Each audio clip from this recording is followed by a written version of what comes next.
Hello and welcome. This is the All 12 Signs video series for the Aquarius New Moon, which is happening either on the 9th or 10th of February 2024, depending on where you live.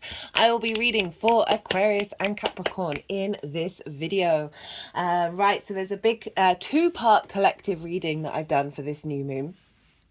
The first part is linking it into the Chinese New Year, as well as the cross-quarter fire festival of Imbolc. I talked a lot about that and ended up going over time, and so I thought I'd split the video up. The second video is a deeper understanding of the astrology of this new moon and sort of the baseline frequency that's getting downloaded into our vessel. So you might want to go check those out before coming and watching your sign or many signs in this All 12 Signs series. My name's Chloe. I work with card divination, astrology, and I channel energy through my body. So you can see my hands are moving around right now. This is a form of physical light language. This is just one of the ways that I channel. I've been doing this for nearly 3 years. Recently, I've had a vocal light language activation.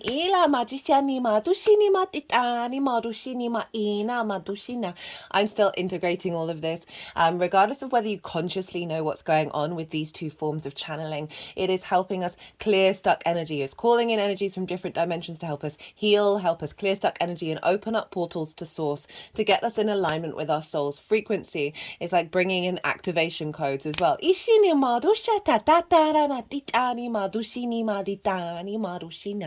I'll be bringing this in with the astrology and the tarot in these All 12 Sign series. For those of you who know your time of birth and you know your natal chart, I really recommend you look at the sign that falls in the first house. This is called your rising sign, where your ascendant is.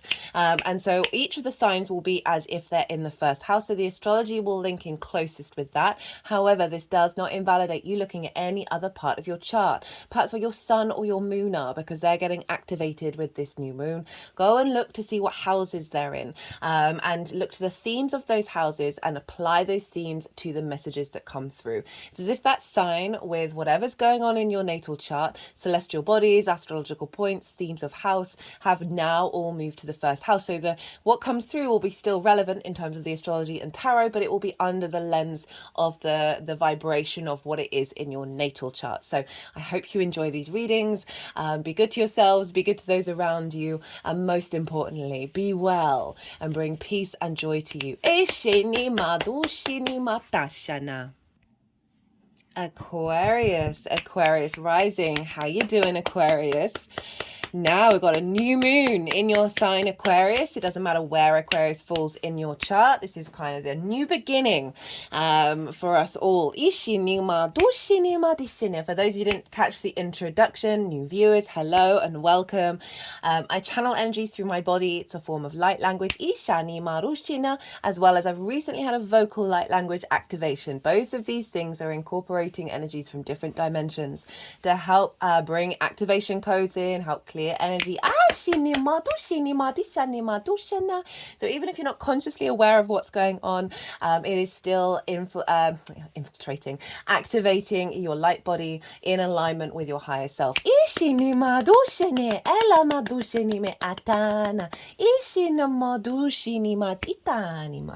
Now, Aquarius, as I said, regardless of where Aquarius is in your chart, this is a conjunction. This is an activation of a new cycle. And so this is a new moon. This is a big new moon. And I know I say this with every lunation, but it really does feel like it. But this is the first lunation in the sign of Aquarius with Pluto. Last year when Pluto went into Aquarius, it was after Aquarius season and it left before Leo season when we have the full moon in Aquarius. So this is the first one in this sign with Pluto being there. Aquarius, any Aquarius energy, just regardless, I've done a Pluto in Aquarius transit series. It's in its own playlist. It's really easy to find and I do recommend it. This is the second of 3 ingresses Pluto is making. And so this is like the last one before the final showdown. And this is sort of like laying down the foundation. What we're learning until now on the 1st of September is building a foundational space for that final ingress. So I really do recommend it, particularly with sort of with all planets in Aquarius, to be honest, anything in Aquarius, we want to know what's going on with Pluto. So it's going to be a 20-year cycle. Right, so new moon. What am I doing? I am pulling cards for 3 different piles. The first pile is the energy leading up to this new moon. This comes from the Aquarius full moon that we had last year. So over the 6 months, what energy download came in with that full moon? What's been unfolding? What have you been working with over the last 6 months? So what journey have you been on? Showing up in the first pile, that is helping you sort of understand what you've been navigating and what you're drawing with you and potentially taking with you into this new moon, as well as releasing. Because in the lead up to the new moon, we have the balsamic phase, and this is when we compost. This is when we understand that which we need to let go of in order to transform that energy to serve and bring compost and nutrients to these seeds that we're going to be planting at the new moon. Now, the second pile is for the energy of the new moon itself. And this is, again, based on a 6-month cycle. So this is what's being downloaded into your vessel that will then unfold over the next 6 months. Now, the baseline for this pile is the collective reading. This is it's part 2 of the collective reading. So I've done 2.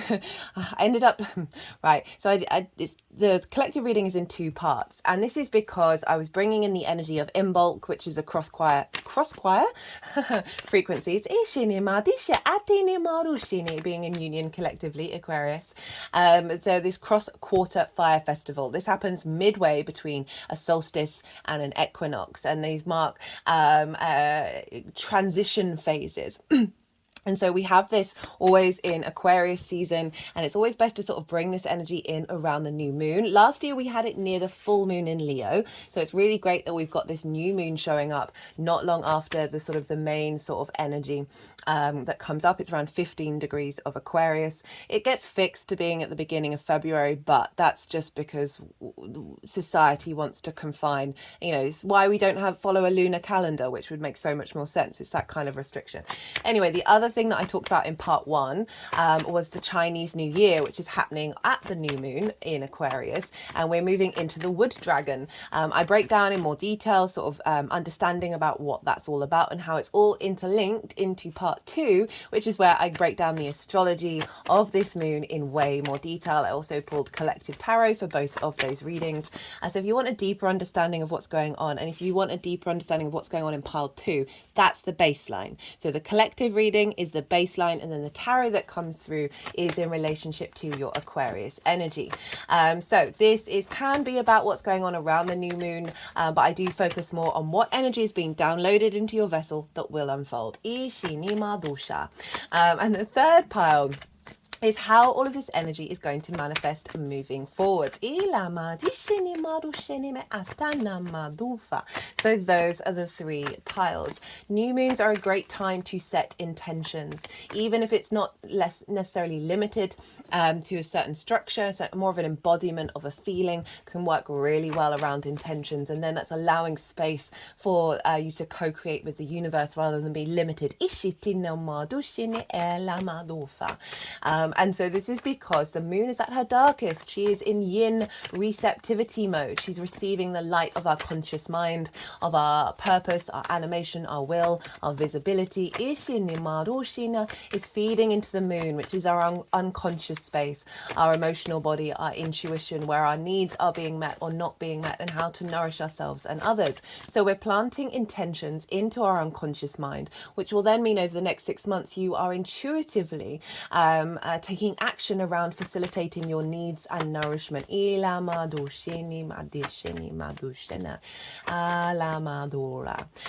this is the kind of new moon energies that's showing up. Even if you're watching this after the event, you can still... Are you kidding me? This is your card, Aquarius. This has been showing up so much in so many transits. This is hilarious. So this showed up in part 1. The part 1 reading. It showed up for all but one sign in the Pluto in Aquarius reading. It also showed up in the Leo full moon reading. All of these are all interlinked with all of these. So There's lots of threads here that are all being joined together. That Leo full moon was pretty powerful. Now it's clearing out our tendrils linked into the Venus retrograde. And obviously Leo is opposite your sign, Aquarius. And I've said for everyone in all of the Pluto transit videos, look to Leo. Tap into your heart space, bring that into balance. So I wasn't surprised when this showed up very clearly in that Leo full moon. Right, so big moon, big moon. First with Pluto, we've got the incorporation of the Chinese New Year, which is the wood dragon. Lots more manifestation kicking into gear. All the planets are direct now. We're not going to have a retrograde until the end of April, so we've got a lot of forward momentum here. We're building. And this, over the next week or so, from the new moon, we're going to have a lot of conjunctions in your sign. Mercury will have, I'm going to put these in the description box, so don't worry. Mercury would have already conjuncted Pluto before this new moon. That's happening on the 5th. Then Mars is moving in there. Then Venus is moving in there. We've got Mars and Venus conjuncting in your sign. And this happens roughly... Mars and Venus meet up with each other exactly roughly every 2 years. We nearly had one in the sign of Leo last summer, but Venus then went into her retrograde, so pulled back from that conjunction. So you've got a lot going on in your sign, Aquarius, and it is obviously Aquarius season. So big changes. All these conjunctions mean new beginnings, new activation codes coming in.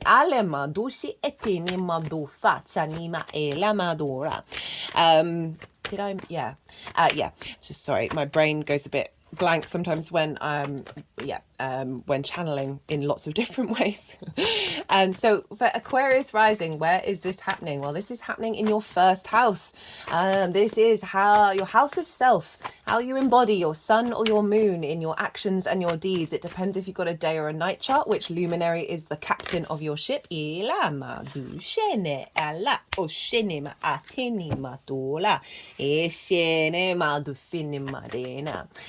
So the ascendant, which is in your rising sign, is the navigator of your ship, your cosmic ship, that you are moving through the cosmic waters. It receives the commands from either the sun or the moon, and then it's through the lens of the navigator, which is your rising sign, is often how you embody it, right? How you embody those commands that are behind the scenes. It's often how other people see you, because they see you move more through your embodiment than what's going on, as I said, behind the scenes. This is your body, your appearance, your character, your sense of self. It's a very powerful house. Now, this is all about you and how you understand yourself and how you embody yourself. And you've got this big new moon happening. It's at 20 degrees and 40 minutes. Or as I said, everything's in the description box. And so there's a fresh new start. Having had Pluto just move into your sign again. So we've got this high frequency coming in. It's really been very loud with this collective reading. I've been feeling this for ages, actually, to be honest. And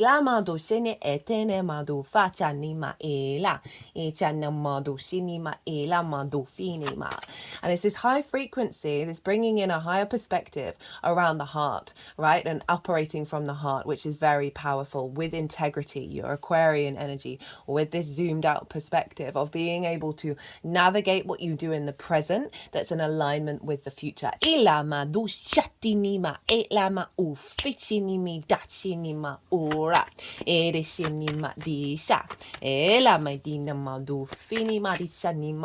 Now, the last lunation you just had was in Leo, which was opposite your sign. So this was a rebalancing of yourself with the other. That full moon, as I said, that was linked into tying up the energy of the Venus retrograde, because she was retrograde at the time of the new moon in Leo, of clearing out relationship connections that don't serve you in the long term, as well as elevating those that do. There's an element of things being done and getting into alignment in the heart.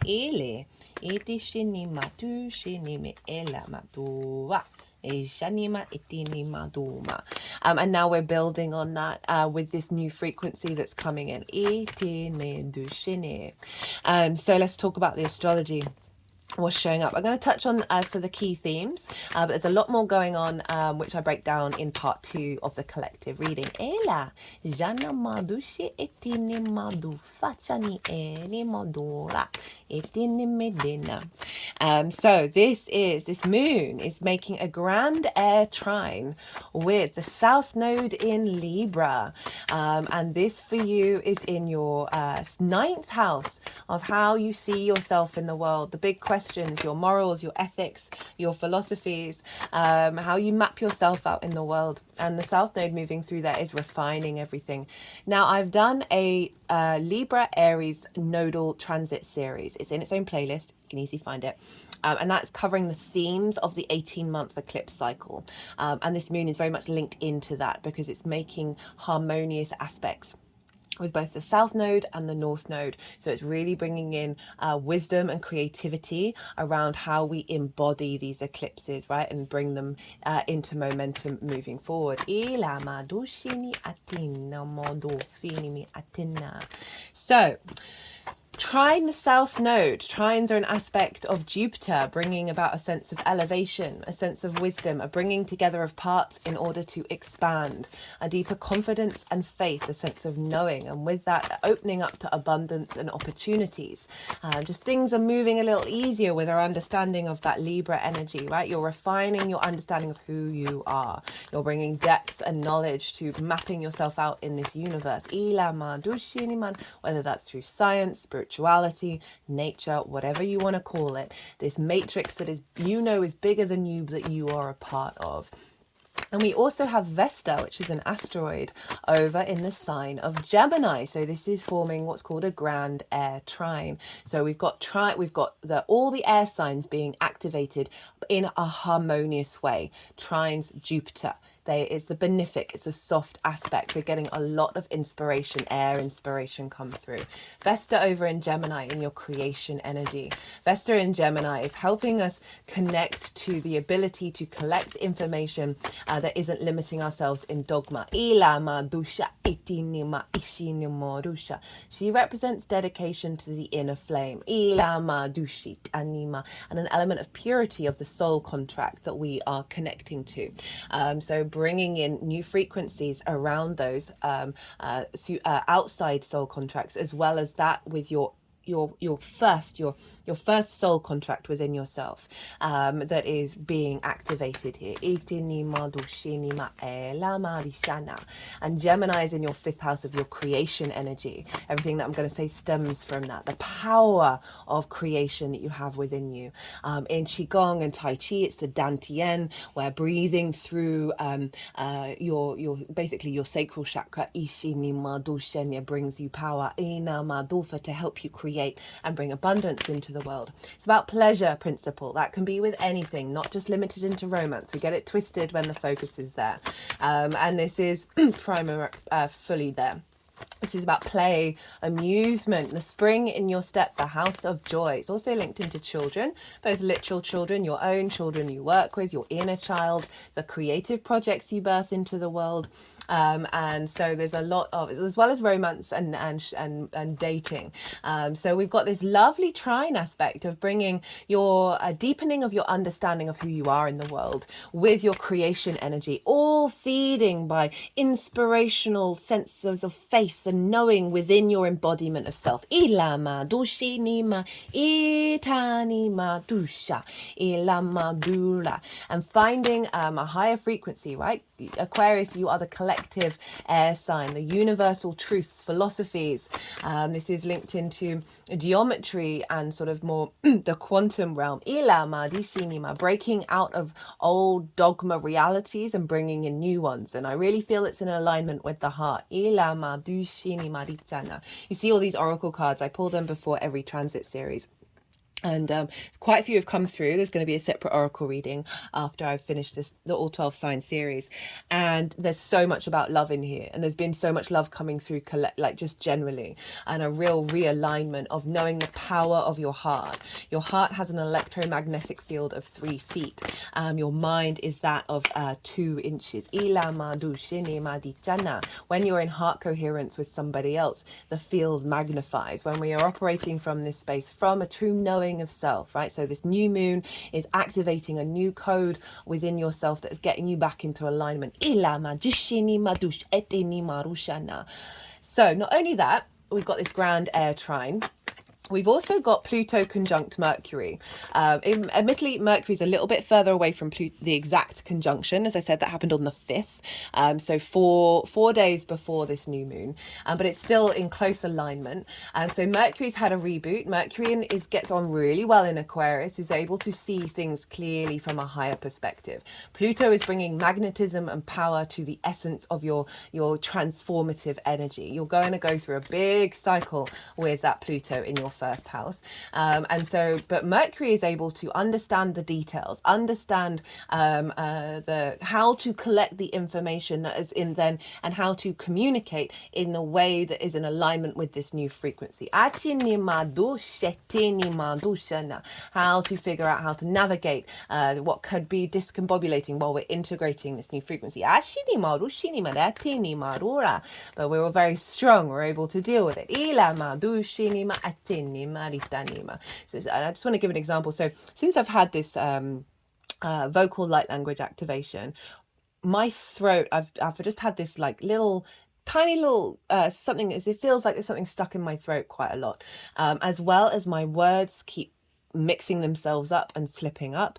And often when we're recalibrating in the 3D, having received a lot of downloads from other dimensions, we can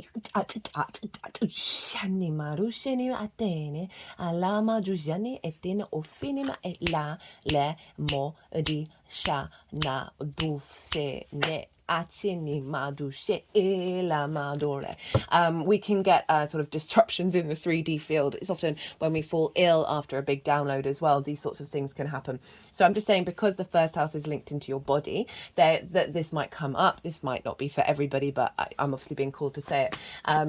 That there will be recalibration. This is a new moon. We're at the beginning of this cycle, so we're then going to be building on it. So this sun and the moon is making a square to Uranus. We, strangely enough, had this with the Leo new moon last year, and that was a very liberating, independent energy, and we've seen the results of that with this full moon that was just come. I've seen it across the board. Of people just letting go of structures that block them and don't celebrate their independence.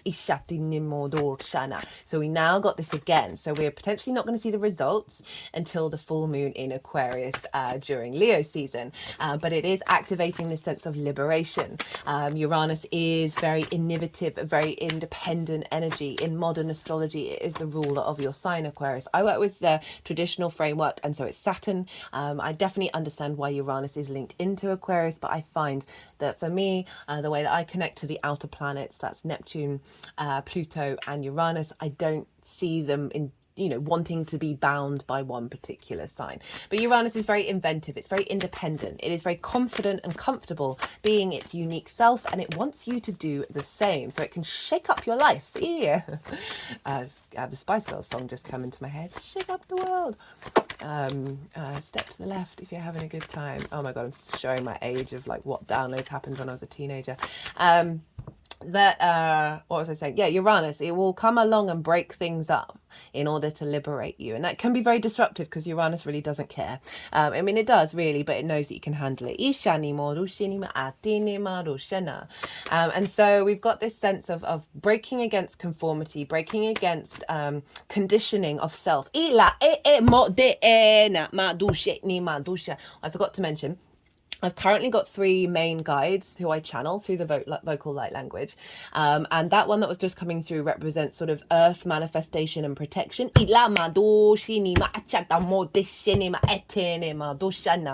also another one that's more ethereal, more of the feminine yin energy. That one's definitely more of the masculine yang. The feminine yin energy that's more about healing and attunement. And then there's the third, the neutral, that's more linked further, like back behind the layers to source energy. It's more the architectural structures of the universe, the archetypes. It's more like code downloads. and they all work together in order to bring the unity of the yin and the yang within the embodiment of the all. So clearing out conditioning around self, liberating your energy. So you can walk your path in a sense of peace. Despite what may be going on in the world. Now, Uranus is in your fourth house of your roots and your foundations, your ancestors, both blood and soul lineage. It's your parental figures, the roof over your head, and the things that you do in private. And Uranus has obviously been there for a while, and it's been disrupting old patterns around feeling at peace with yourself in your foundational space. It's working with your ancestors in order for you to feel good in the 3D realm. Can bring about disruptions in the home life as a realignment with your relationship dynamics with your parental figures, or any difficulties that you've had living with people where they haven't been able to value who you are. Now this is squaring this moon. Squares are an aspect of Mars. Mars can bring up conflict, drama, frustration, winning at all costs. And this is because, right, this is a 90-degree angle. Push your fingers together and feel that heads butting up against one another. Right, this is because you're different yin yang, your day night energy, you're different elements, but you're the same modality. You're both fixed, and fixed can be stubborn, and they can both think that they're doing fixed in the best way. So this can bring up some conflict, particularly perhaps in the lead up. But the other side of the square, it is a hard aspect, but it's big manifestation energy, and that is because it is movement, motion, motivation and action, Mars energies, and it's friction. And without friction, i.e. things moving, we would not have atoms bumping up against one another, creating what we consider to be linear 3D time and space, a dimension that we are I always get that all mixed up, and that we're very consciously aware that we're in. So it squares a big manifestation energy, and so we're implementing building energy here at this new moon. There's an alignment with you deeply understanding your roots and the strength and the independence of your foundational space that isn't bound by anybody. But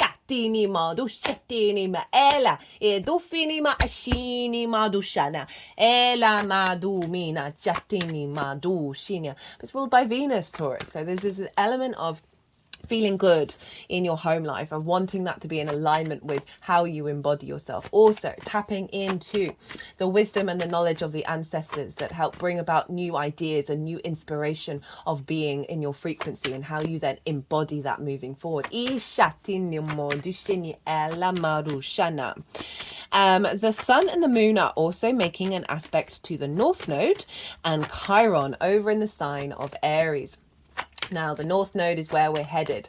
This is what we're striving for, what we're hungry for. And the Chiron is the wounded healer. And Chiron's been bringing up a lot of stuff around your autonomy, around your sense of the I am, of going out into new territory. Like Aries is very much like at the forefront, the first one into the breach.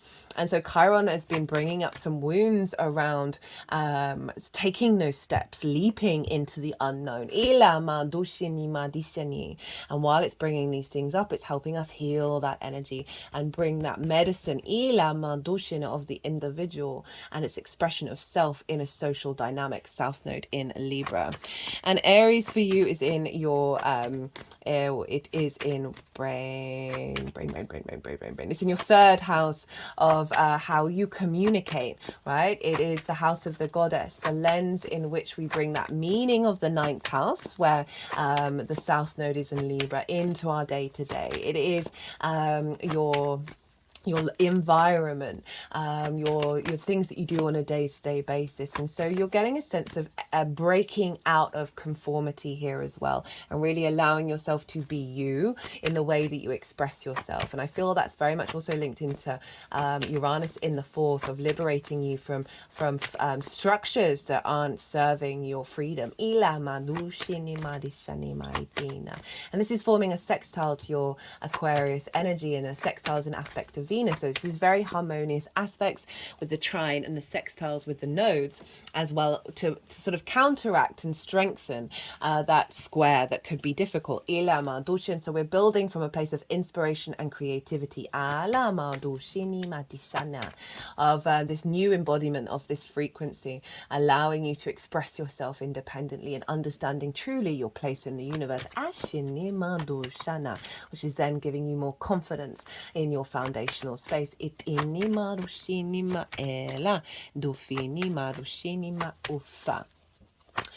So that is sort of the major aspects that the sun and the moon are making with this new moon.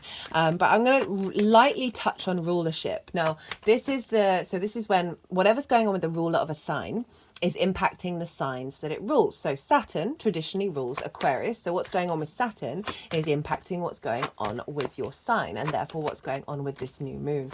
Now, this is the rulership hop, skip and jump with all the energies. Does that even make any sense? So this is what I mean. Like I'm just that this is the same formation that we had with the Leo full moon, because Saturn is in Pisces, which is ruled by Jupiter. Jupiter's in Taurus, ruled by Venus. Venus is in Capricorn, ruled by Saturn. So we've got a feedback loop between those three, and we had that with that Leo full moon, which felt amazing, and I'll get to why.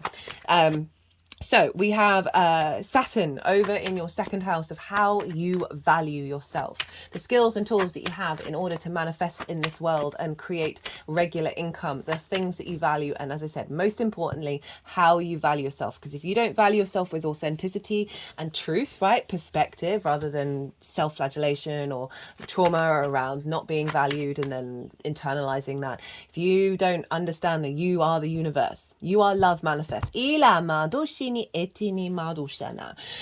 then that can distort your understanding of the skills and the tools that you have in order to manifest in the world. And that also can mean that you're valuing things that are distorting your reality rather than getting an alignment with this sense of value. Now, I feel like Venus has really facilitated the growth of this with that retrograde. I've seen it show up, as I said, about that full moon.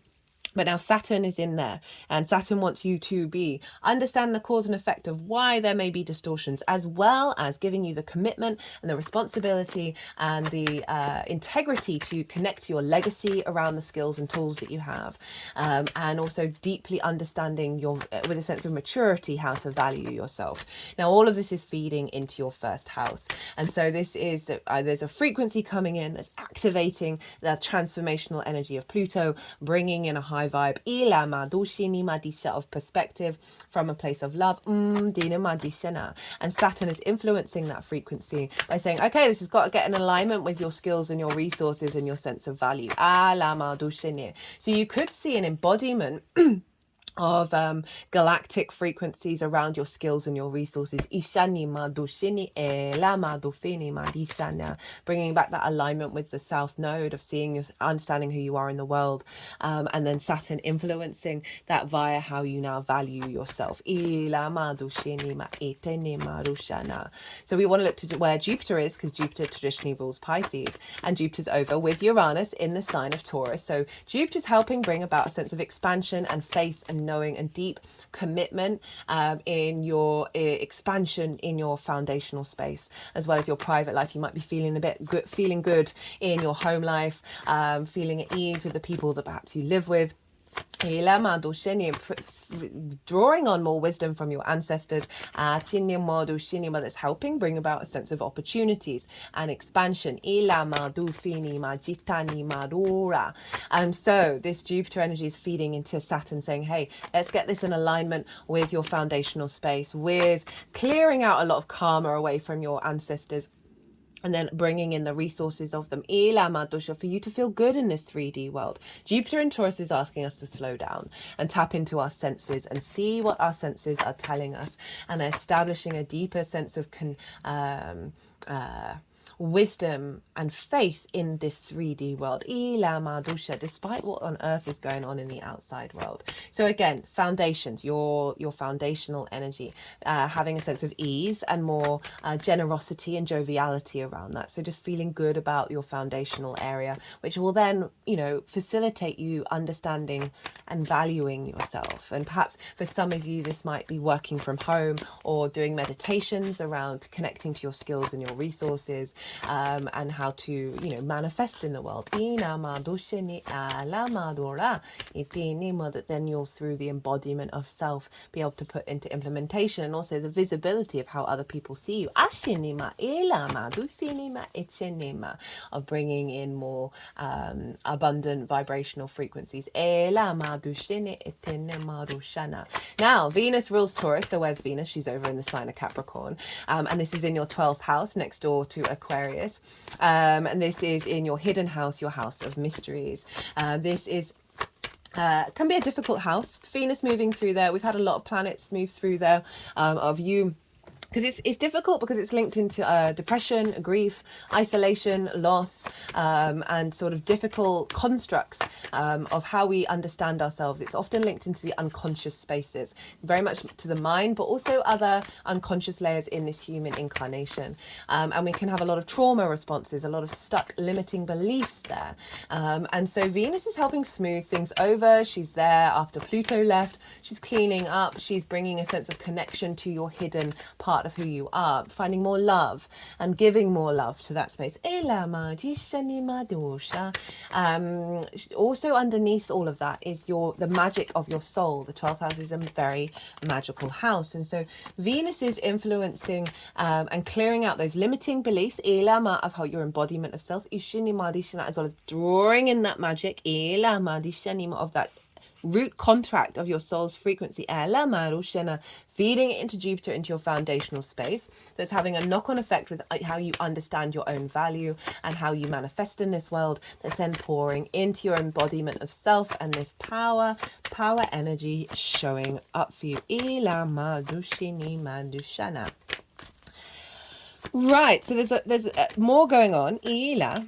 There's more going on with the astrology, as I said. That is in part 2 of the collective reading. And this is kind of all I want to say with this transit in these readings. Look to where your sun and your moon are in your natal chart. Look to the houses that they're in and the themes of those houses, because they always get activated with lunations. So the themes of those houses are likely to show up for you on a personal level. So that's adding more deeper understanding for you beyond this general reading. Madufini mashini majore etani madushana. So, I should mention the fact that Venus is squaring the nodes. She is building a stronger foundational space, very traditional Capricorn energy. It's linked into the longer term earth cycles. It's the collective earth sign. So she is building a sense of harmony between the South and North Node energy in that Capricorn era of your chart. She is liberating the unconscious mind. Providing grace there and flow.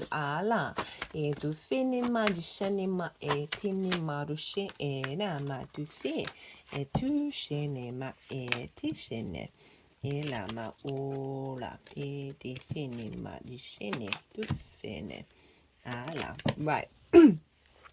So they finished, they put the deck down.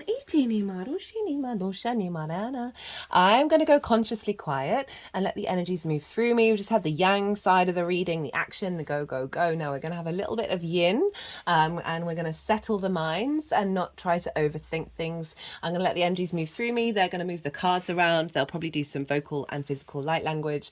Then they'll put the cards into the 3 piles, and I'll bring the tarot into the astrology. I call you to soften your mind as well. You just had loads of information.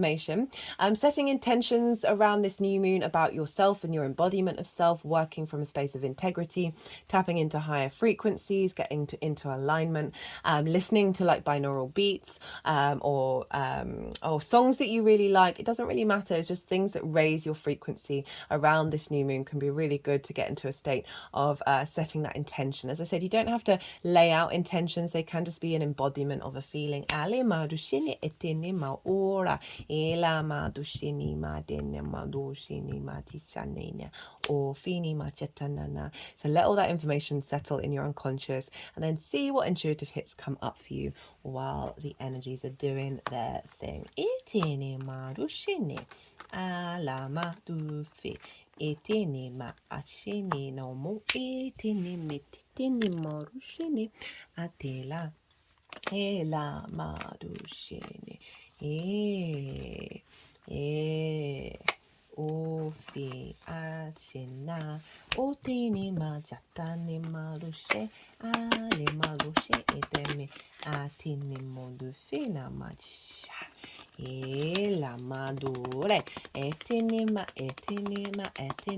ishinim uffe nama tuffe la madena la modufini tushini etene tishatene tishanana etinima uff na 3 tens guys ishini ela madushe ela madushe etenema ula ela marishene etenema ufene etene dela madush etini ena ela ishini madushani etene malura ela madishene etifini madush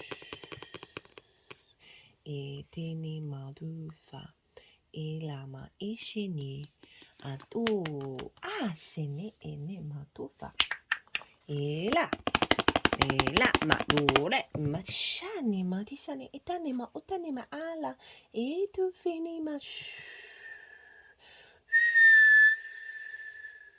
This is about sort of universal love. Ishana matu. There's some healing energy come through. Ila tisheni and attunement. Ashini ma ila natofini.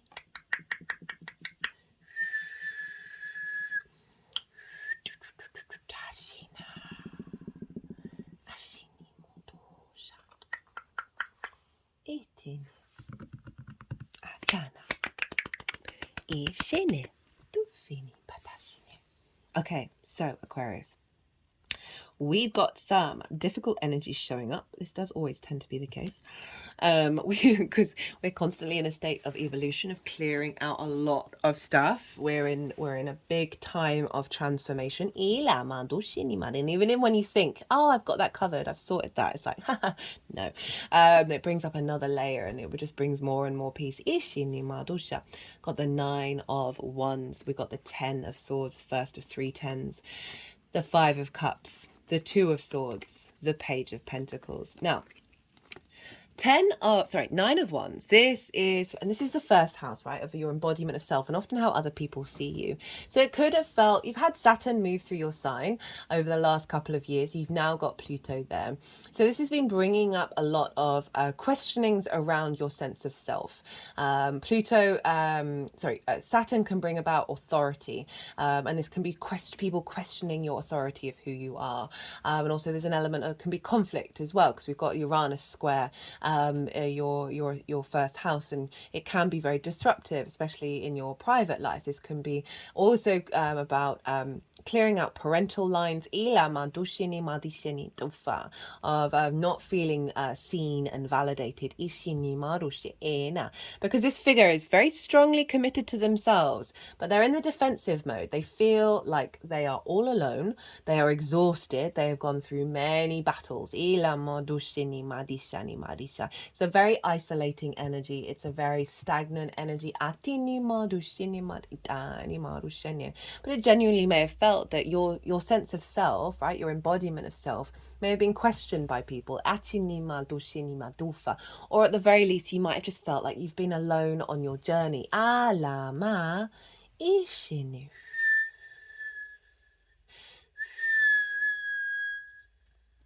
you know, it's fire, so it's passion, it's life-giving. And you know, Leo is a fire sign in that sense of other. Might have just felt like a battle. I've just got something stuck in my, something's just bubbling up in the throat now. Sorry about that, Aquarius. That was really tickling in the throat about that. So it was obviously a release of some of that energy. You know, when this card shows up, I was like, do you need to fight? Can you allow yourself to be yourself without being on the defensive if it's not seen? The more that we disentangle ourselves from needing validation from the exterior, the more we're at peace with ourselves. So this is since that full moon in Aquarius last year. Now, these difficult energies, they may be events that have happened in your life over the last 6 months, or it could just be that you've been in a good space, so you've been able to navigate these, that these may have cropped up but they're not affecting you in the same way, and you've been able to work through them. Either way, it feels, based from these cards, you've been working through them. I've got the Ten of Swords. This showed up in the collective reading, and this is very karmic energy. This is about betrayal and immobilization. So here you're on the defensive, you're burnt out, you're feeling alone. Here this figure is alone, and not only that, has been betrayed. And this is the mental suit, and this can be about ideas, words that have been said to you, decisions that were made that have blocked your spirit. This can be things in your own mind that have limited you, that have immobilized you. This figure, these swords are all along the spine. The spine is very karmic. There is a lot of trauma in the spine. That's where our Kundalini energy rises up, right? The dragon energy. And this is very much linked into part 1 of the collective reading, which is the Chinese New Year, the wood dragon, as well as Imbolc, which is about the rising of the Kundalini energy in the earth. That when we have these swords, they block full expansion of self, but they are often lessons that we need to learn on the longer trajectory of our soul. Because you see here, this figure is the hand symbol is that of the Hierophant, which we have. We've got the Guru card showing up, and the Nine of Pentacles. And this is sort of the honoring. It's the 2 fingers up, 2 fingers down. It's the benediction. It's the blessing. You often see Christ and the Buddha have this hand position because it is representing being at peace with duality, right? The 2 fingers up to the light, and the 2 fingers down to the earth, to the darkness. Ishani Maru Shini, and it being a bridge between the two. Ashini Madu Shini Madashana. In Christianity, the devil was actually an internal battle originally, and it got externalized in order to control. Ila Madufa. They don't want the power of us understanding and having perspective on ourselves. And this is saying you need sometimes to go through these difficult times in order for the sun to then eventually come up again. But it is an ending of that immobilization of self. We got the 5 of Cups, and this is about grief. This is about loss. This is about flow, not feeling accessible, right? The 3 of Cups, you're in union with others, being celebrated, far cry from these energies. And being in communion.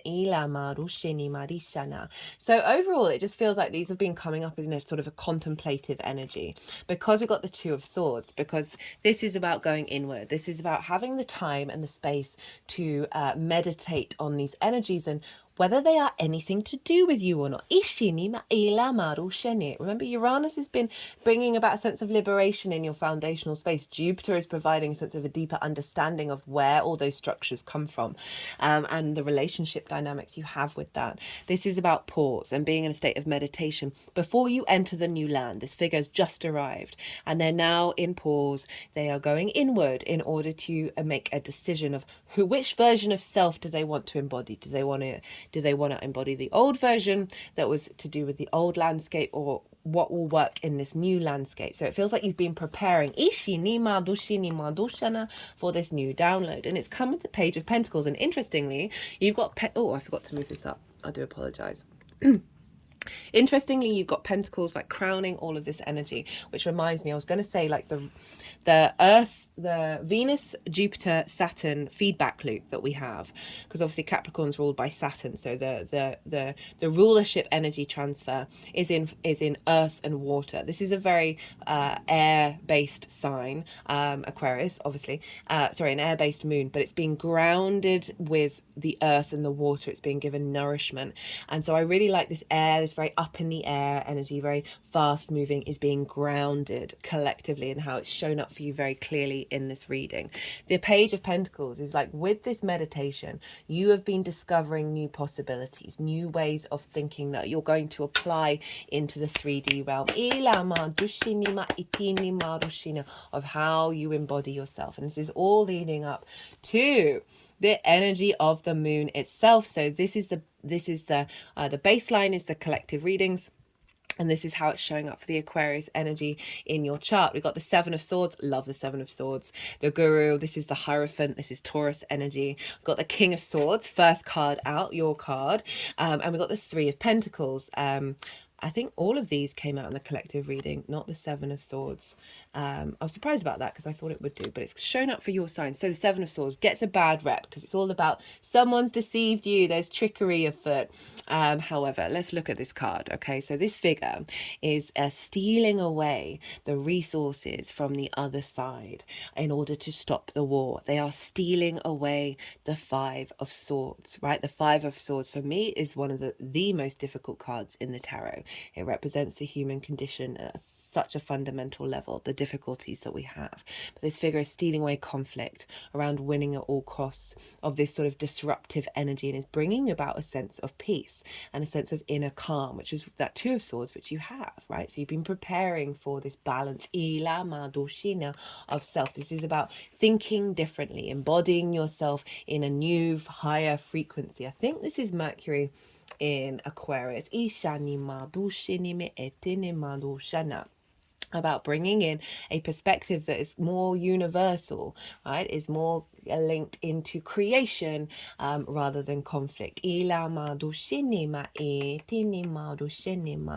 we got it with the Guru. This is what energy is coming through, this new frequency of the embodiment of your wisdom, of your experience on this 3D world, like knowing thyself and bringing a sense of peace through your embodiment. There's a level of commitment here of having walked a path that you're then bringing the energy of your ancestors, the Uranian Jupiterian energy in your fourth house, to help facilitate the expansion of your curiosity to explore wisdom in the world. For there's a confidence with Taurus and with the Hierophant, with the Guru, of knowing that we are all in this boat together. We are all the teacher and we are all the student, and allowing this sense of real there's just a commitment to your embodiment with the King of Swords and the Three of Pentacles. Now this King of Swords is very clear-minded. Is sort of able to tap into universal high frequencies and then take action upon them. So what's coming down in this download is your ability to act with clarity and confidence of your soul's contract. Bringing in some galactic energy to help recalibrate us to more looking to expansion and creativity and solutions rather than conflict. Kings are very sovereign within themselves. There's a sense of authority there based on good judgment. There are butterfly symbols on the throne as well as butterfly wings on this deck, representing transformation, of having again gone through a difficult time of that transition, having the vision and clarity of how you see yourself and therefore then how you embody yourself with real confidence. And I'm not surprised you had Saturn move through your sign, which was generally just giving you a deeper sense of maturity around your embodiment. And this is coming with the Mastery card, which I love. It's also about collaboration. So this figure here knows what they're good at. They know who they are. They do what they do because they love it. It's got nothing to do with anybody else. And because they're fully embodying their own unique self, they are drawing towards them other frequencies that have different skills in order to build something beautiful and long lasting. Now, this is an element of reflection on you. The energy that's coming through is a mastery energy. It's also very confident within itself in order to bring about peace and structure and stability. That will last a long time. And this can also be about different parts of yourself being in alignment with self, as well as the visibility of through this mastery, how you're seen in your embodiment is then drawing towards you the energy of collaboration and creation. So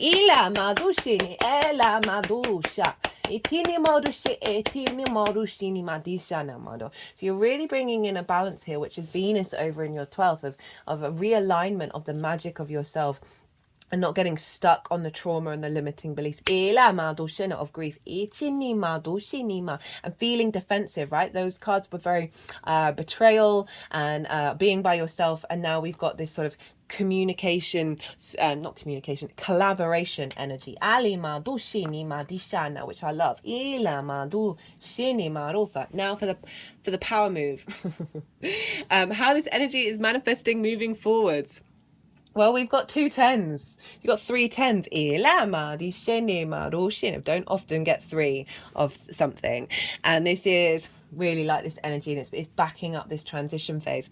It's 10 of Cups. This is emotional contentment that is expanding into your outside world. You see the house here as well. So this bringing into that Uranian energy in your force of your foundational space, right? Of feeling emotional contentment in this area that is allowing yourself to be yourself, that is then drawing towards you energies that collaborate to fulfill areas of your life. Yes, this is a nuclear family, but it doesn't have to be that. It just feels like a more emotional flow around the activation of your soul. That instinctively you're going to know how to embody what actions to take that is going to take you forward into this alignment. So remember, this is how it's manifesting moving forward. So whether these things come to fruition in the next 6 months is up for grabs, but it's more this sense of going through the next 6 months to bring this energy in. And then that will unfold even more moving forwards. Remember, Pluto is going to be in your sign for 20 years. So it's still at the beginning sides of that. So there's going to be some powerhouse energy come into yourself that you're magnetizing things towards you. Then we've got the 10 of Pentacles.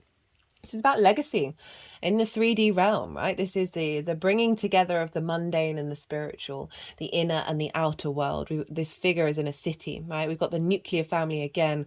They're usually in quite plain clothes. And then we have this elder figure with esoteric symbols. So it's a bringing of the magic into the 3D realm. And it's about structure and stability. What you're implementing here, what is being enforced within yourself, is helping you take steps towards your legacy in the 3D realm.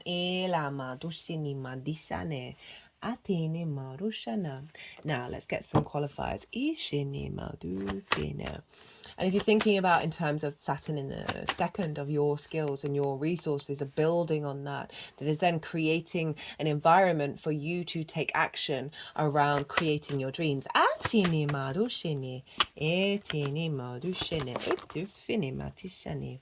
They didn't want that one. That was the moon.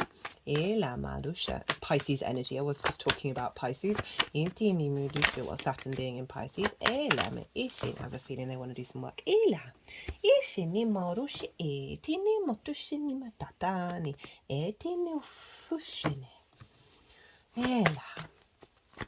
Okay. Right, let's see what... There we go. Emotion, control of self, right? So these energies, like, we can get really stuck in these, right? We can feel very hard done by. We can, in all of these energies. And whenever this card whenever this card shows up, it's like, it's not denying those sensations, but it's allowing space to be created for you to move through them and come out the other side. The sense of not falling too long into the pit. And again, but you, through your intuition is being activated in your embodiment. Cut the deck and got the Hierophant. That is your intuition is guiding you to be in alignment with this frequency of self, into your soul's frequency. You've got the Hierophant, trainer, wisdom, understanding, mentoring. So the ability to draw that wisdom into self.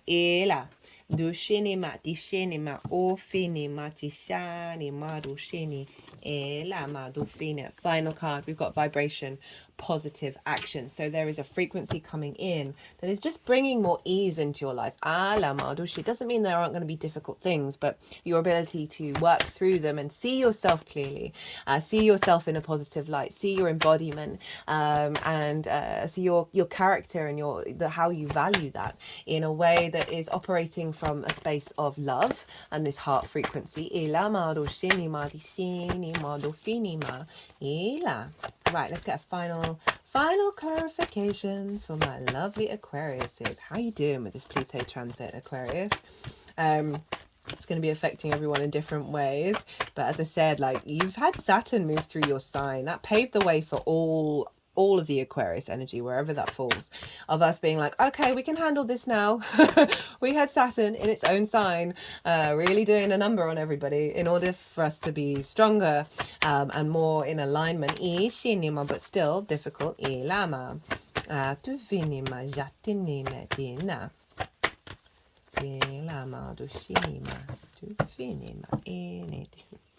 Environment, personal growth. Final card, Ishane. Okay, so thinking about that North Node, Aries, Chiron energy of like bringing in a ability to be yourself, to embody yourself in your environment, which is then creating more space for you to manifest from your frequency rather than distortions. Personal growth, pretty obvious what's been going on, and then the manifestation of bringing your embodiment of self and being able to create from that in a really beautiful way. Now, I'm going to quickly run off a couple of aspects. I may have mentioned them already. I'm sorry if I did. As I said, I'm channeling in lots of different ways. So when it comes to these sorts of what's the word, admin stuff, my brain's just like, wait, what? So Mercury's going to conjunct Pluto on the 5th. Mars is going to conjunct Pluto on the 14th. Happy Valentine's Day, everybody. That's going to be a big one. Venus is going to conjunct Pluto on the 17th. The North Node and Chiron are going to come into conjunction on the 19th. That's going to be big energy. And then Mars and Venus are conjoining in your sign on the 22nd. All of this is in the description box. You might want to go and write the dates down in your diary and see what's showing up for you, because these are conjunctions that are starting new cycles. So you're going to get clues and hints during these days about what this is all about for the next cycle in relationship to Pluto. And then the Venus Mars is roughly every 2 years. So that's another longer term cycle showing up. Right, Aquarius, I hope you enjoyed that. If you did, don't forget to hit that like button. If you want a personal reading, my email address is in the description box. There's lots of different things that can be offered. I like to do sort of bundles and tailor to the client. So send me an email, let me know what's going on, and we'll come to we'll figure things out about like what's the best alignment. I like to tailor to the clients. Be good to yourselves, Aquarius. Be good to those around you, and most importantly, be well until we meet again. Capricorn rising. How you doing, Capricorn? For those of you tapping into the Capricorn energy and it doesn't fall in your first house, look to the house that it does fall in your natal chart. Look to the themes of that house and apply those themes to the messages that come through. It's as if that Capricorn energy, with all the connotations of your natal chart, astrological points, themes of house, celestial bodies, have now all moved to the first house. So the messages that come through will still relate relate, but it will be relating to whatever's going on in your Capricorn area of your chart. So take what resonates, leave what doesn't, as always. Now, regardless of whether Capricorn is your rising sign or not, Capricorn and Aquarius are next door to each other. This is called inverted energy, right? It doesn't have a traditional aspect. And this is the way I like to describe this energy is, imagine you're sitting next to somebody, but you're both facing forwards, right? You're both looking directly forwards, which means you can't see each other. There isn't a direct line of sight showing up for you. Just putting over the heart chakra. For those of you who are new or haven't caught some of the introductions, I channel energies through my body. I've been doing, it's like a form of light language. I've been doing that for nearly 3 years, and recently I've had a vocal light language activation. And this is bringing in energies from, it does always make me laugh and smile in a good way. It is bringing in energies from different dimensions, and they're usually doing some healing work and activation work. Atini marura, itini madushini ma ela madufini machatani madufa. So what was I saying? Oh yeah, you can't see each other, so you don't have that direct line of sight, but you can sense when somebody's sitting next to you. All your different senses go haywire. You can feel the energetic force of the other, and it's like through osmosis the energy transfer happens. It happens on the subtle energetic field. Subtle does not mean less powerful than direct. It's a beautiful energy. I often feel like it's through working on the quantum level, ishini marushini, with the quarks and subquarks.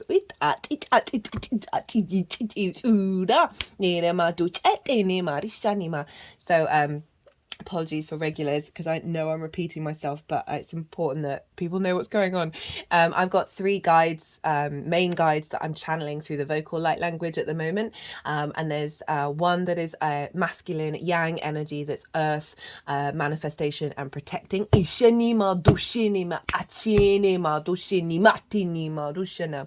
another one that's more ethereal, the feminine yin energy, that's about healing and attunement.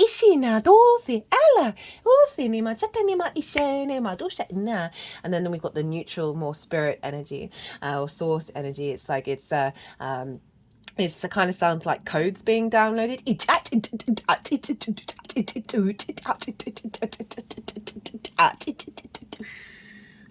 That is linked in sort of sacred geometry and the architectural structures of the universe, right? So like really zoomed out, and it's these 3 work together in order to bring us into alignment. That neutral one is like download codes.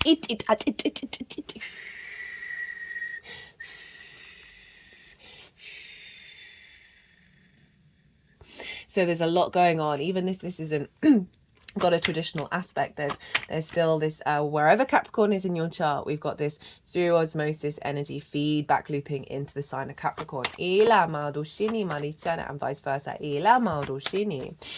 Now for let's talk about the what am I doing? Ever since this sort of vocal light language, my throat has been so when we have upgrades, it can discombobulate the 3D realm, and I've really noticed, and I've kept not thinking about it and not saying it, but it's just been quite consistent, of little, like, feeling like I've got a little scratch in the throat sometimes. Because obviously it's the throat chakra is very loud right now, and also my third eye's been throbbing for ages, but my words keep going all round about the place because I'm working with different forms of communication. So it kind of feels like my brain is like losing track of the English language. And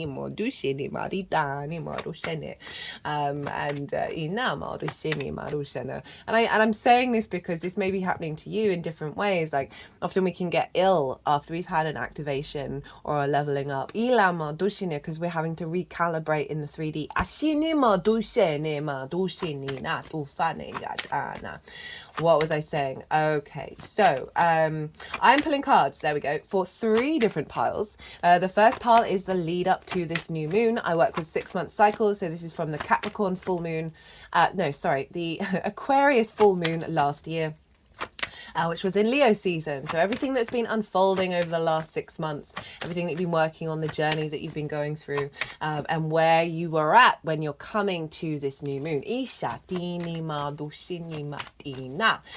second pile is the energy of this new moon and how it's affecting the Capricorn area of your chart. Now the baseline for this, so this is the energy that's being downloaded into your vessel. This will then unfold over the next 6 months. And the baseline for this is the collective reading. So ended up being a 2-part collective reading. The first part, because we've got lots going on other than this new moon, we've got the Chinese New Year, and we've also got Imbolc, which is a cross-quarter fire festival that happens between the equinoxes and solstices and equinoxes. And these mark these turning points of the cycles of Earth. Ilama dushinima, we're building at the moment. And then we've got the Chinese New Year, and that's in part 1, where I break down the energy of that. And it's really good to celebrate Imbolc around the new year, because we are beginning we're activating with everything that we've learned new intentions based on what we've been working on since the winter solstice. And this is when the earth's energy is rising up, the kundalini energy of the earth. And we've also got the wood dragon for the Chinese New Year, so everything is weirdly interlinked with this new moon. So that's in part 1, and then part 2 is where I break down the astrology of the new moon itself, and this is what's the baseline for part 2, because it's the narrative in which everything is talking to each other at the exact time of the new moon, feeding into your vessel. In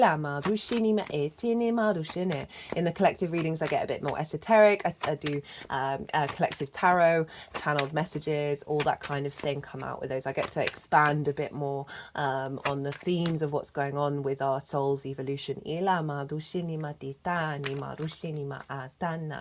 that's the baseline for pile 2, and then the tarot is in relation to the Capricorn area of your chart. And so this will then unfold over the next 6 months. Pile 3 is how all of this energy is manifesting moving forward. So this is, big stuff coming in. This is the first moon in Aquarius with Pluto. So Pluto went into Aquarius last year, but it was after Aquarius season and left before Leo season. So we did not get a lunation with Pluto. So now we've got one, and this is a big kickoff that's happening here. Now, Capricorn rising, where is this going on in your chart? This is going on in your second house. Your second house is the skills and tools that you have in order to manifest and bring in regular money in this 3D realm. It is your things that you value. It is your resources. It is also how you value yourself. And this is the key part of it, because when we have a distorted understanding of value or lack thereof, Ishani Madushene. Etene madusheni matushatana ela madushini madishin. I'm just holding the deck over my heart area. Ela. This feels like the ethereal healing energy come through. Ishini madushe. Atini madufine latina madusha. Ela madishini madushe etani ma ela. Ela madusha. Ila matishini maatini matufi. Ela matufa. Okay, so when we have a distorted understanding of value, this can disrupt our ability to tap into our resources. Ila matishani maetini maroshana. Now, this is a new moon. New moons are a great time to plant intentions, and this is because the moon is at her darkest. She is in her yin receptivity stage. She is the unconscious, our emotional body, our intuition. How are our needs being met and not being met, and how do we nourish ourselves and others? So the full light of the sun, the conscious, the vitality, the vision, the purpose, the will is feeding into this moon as they conjunct one another. The moon is getting an upgrade from the sun. Ishini moru shini maritana. For you then, over the next 6 months, to intuitively take action around fulfilling those intentions you may set, or the download or just in general, realign your understanding of how you nourish yourself in terms of your sense of value. This can be intuitively building on your skills and your resources. Inima dushe lama dushe lama dushe lama dushe lama dushe tene ma dufi chatini malama e shatini mo ushini ma etini ma dufa. We're getting a big download frequency come in. I've been feeling it for ages, and it's this new with the angelic frequency card was one of the first cards that came up with the Pluto in Aquarius series. Even for those of you not caught that's in its own playlist. That will be taking us up to the beginning of September, and this is Pluto and how we respond to it and what's going on is laying the foundations for that final ingress at the end of November. This card came flying out with that reading. For me, Aquarius is all about frequencies. It's a higher perspective, a very angelic framework. A very galactic energy. I've often got the light council cards show up for that one, of like the kind of like the galactic council of being able to see the longer term cycles, right, and the perspectives around that air energy. Frequencies, sacred geometry, all of these kind of things are going to be very useful tools of working with that Aquarius energy. And so it's the collective air sign. It's about universal truths. It's more utopian in nature. It is looking beyond the constructs that we have. It is very sort of comfortable with people being different. It doesn't necessarily have to agree with them, but there's certainly allowing space for that. So we're getting this big download showing up that is raising our frequency. Bringing in a level of ascension. So there may be, for some of us, there may be some disruptions, which I think is why I keep mentioning this about my throat and the words, that there's going to be some recalibration because we've got some big energy showing up.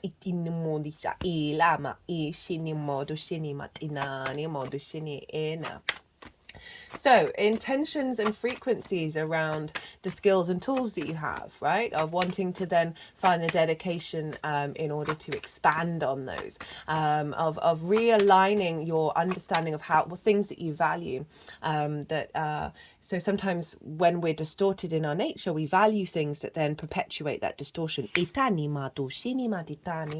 Of moving away from that, of bringing in a sense of maturity. Remember that higher perspective. As well as a frequency. There's so much love in these oracle cards. I forgot to mention all these oracle cards I pulled before doing the collective reading. There will be a separate oracle card reading. A lot of it's to do with love, and this really came up in the Pluto in Aquarius season. I keep saying season, and the Leo full moon, and this is because Leo is opposite Aquarius, and we want to lean into Leo to make sure that Pluto is in alignment. And the heart frequency is one of the most powerful frequencies on the planet. And having a broader expansion around that. So again, clearing away distortions around what it is that you value, because it's activating a deeper sense of value of yourself. That is serving you in the long term, that is propelling you towards the future.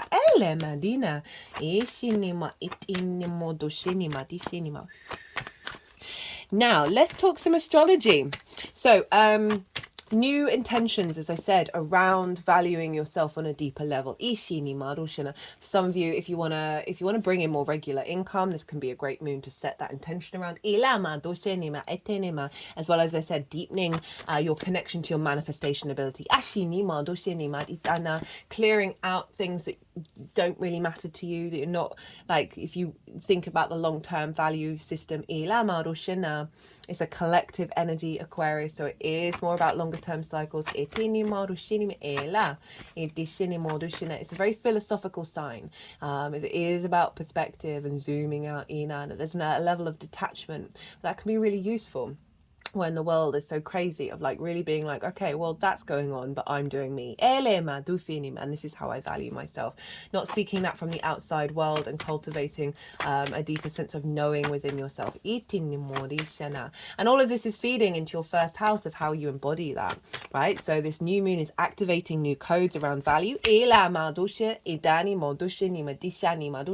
and your resources. And so often we can get survival mechanisms, right? Fear mechanisms of scarcity in the second house. Ilama, do you have what you need in order to thrive? Ilama, dushine, setting intentions around bringing that frequency in of abundance. Remember that heart energy. Alima, dushine, etenima, ila.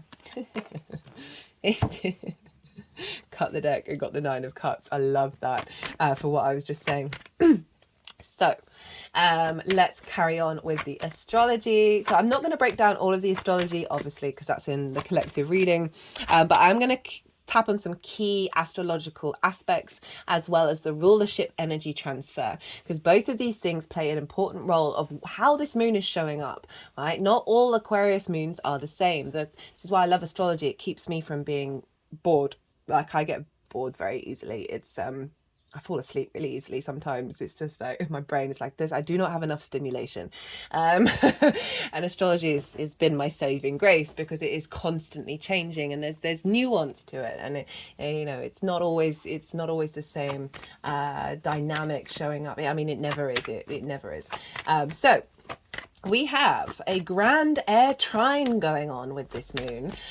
We have energy over in Libra and Gemini, forming this beautiful, inspirational, expansive a sense of faith, of knowing, of opportunities coming through from this expansion that was happening in the air sign, right? The mind, ideas, constructs, universal truths. Ilama dushini, this fast moving energy. Alama dushi. Hey lama, they're sort of like moving all like that around my head. Ila, ila, ila, ila. And the energy left up through the crown.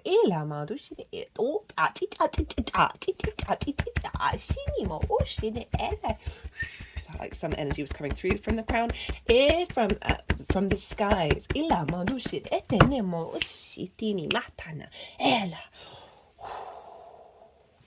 Okay, so what's going on? We have Vesta over in the sign of Gemini. Vesta is an asteroid. I love Vesta so much. She's square my ascendant. It's such a powerful energy. I love talking about her. Oh, just getting a ringing in my ear when I'm talking about her. Hey, babe. She represents the sacred flame, right? This can be the inner landscape, or the domestic landscape, or that which is contained within a boundary, rather than the outer world. Her and Mercury, Hermes, were the two consistent effigies of gods and goddesses in every household. So Mercury was like the outward movement in the world and being protected by it, commerce, flow of energy, contracts, and Vesta was the inner domestic space. Of the hearth, right, of gathering around it, of the protecting, making sure that flame does not go out. In Roman times, there was a belief system that if in the temple of Vesta, if the fire went out, then the empire would fall. And you have a lot of that motifs of the fire not going out. You got it with the Olympics as well. Got a lot of motifs across the world linked into not letting the light go out. You think about how important the fire was for our evolutionary growth. She's this devotion, right? This devotion to keeping something sacred. And a sense of purity. In the temple of Vesta, it's where they stored all the contracts. So she's very much linked into the sanctity of a contract. Because it meant that they stored the contracts there, so like people wouldn't be able to change a will and change the inheritance, right? There was a lot of trickster energy going on in the Roman Empire, and so it was a very sacred space. So it's honoring of soul contracts. And what came through in the collective reading was this energy of Vesta trining this new moon with the South Node is a releasing of contracts that bind your soul's inherent first contract.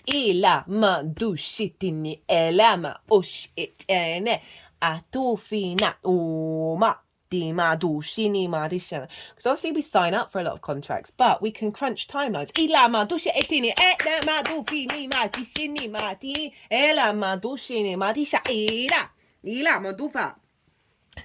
And we can clear away some of the clutter where we're like, I've learned that, I've integrated that. This frequency coming in can bring out a lot of integration, sort of sidestepping certain hurdles. So Vesta, there's a sense of devotion and dedication here, and a trine is very supportive. It's a soft aspect ruled by Jupiter, so bringing in a sense of abundance and a sense of wisdom, bringing together of things in order to expand. And this is for you, this is over in your 6th house of work, health and routines. This is the adult in the room, the 6th house. So because it's how you embody your work. Being, Gemini is very playful. It's able to share information and not be fixed by dogma. Ila madushini madishetini modufachini madina. Etofini maritani marushintani marushina. So I feel like Vesta is helping both release contracts that have blocked your ability to commit to your work. Commit to your health, commit to your routines, as well as elevating the expansion of that and finding new playful ways of engaging with this energy. That's more in alignment with creation energy and curiosity, rather than this sort of stuck energy of conflict and stagnant even lack of growth. And I don't mean like constant abundance. No, well, yeah, I do, but constant growth. I do also. But it's not like you have to go and do all the things. You can if you want, but if you don't want to, and you want to just explore and be curious, what am I trying to say? I don't know. No, I do know that. I'm just thinking about the economy and how it's this obsession with growth, and if you don't grow, then you're failing. When sometimes we need that yin energy of just nurturing and nourishing what we're doing, rather than the constant go. But we are always in a constant state of transformation. We are always changing. So clearing away things that have been blocked. So like this is like cleaning up the hearth. Like sometimes when you leave a lot of ash in a fire, it means that the fire won't be able to maintain itself. It will burn out. Now, the South Node is over in the sign of Libra, and this is in your 10th house. So it's very work-orientated activation here. We've got the skills and tools that you have in the 2nd house. We've got how you embody those skills and tools over in the 6th house. And then we've got the 10th house, which is your life purpose and career, right? Career can be your life purpose, doesn't have to be, it can facilitate it. This is your bosses, right? Your reputation, your visibility. This is, the sort of the most visible part of your chart. It's like what's pulling you forwards.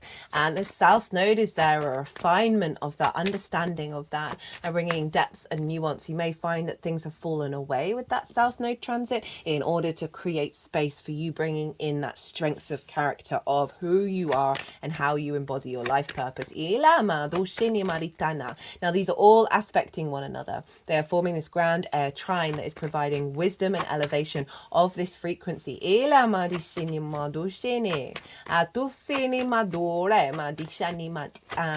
Providing a sense of growth and expansion. And faith in the journey that you're on. So that's one of the major aspects that's going on with this moon. Another one is the square with Uranus. This is a big one. Now, we had this square with the Leo new moon, and that the Leo full moon that we've just wrapped up was wrapping up the Venus retrograde. It's like some of the last energy of that, because it was Venus was retrograde at the time of the Leo full moon. And also Venus was, so we also had Uranus square that, and it was bringing about a very liberating energy. Uranus is the path clearer, the breaker of chains. It is the planet that is different to all the other planets. Its axis is different, its moons are all retrograde, and its north pole points towards the sun. It is confident and comfortable being different, and it wants you to be the same, i.e. wants your soul to operate from its own independent frequency. Because that brings about more diversity and change and creativity. So Uranus is squaring this moon, where we've just had a wrap up of certain old cycles around value and love, the heart space.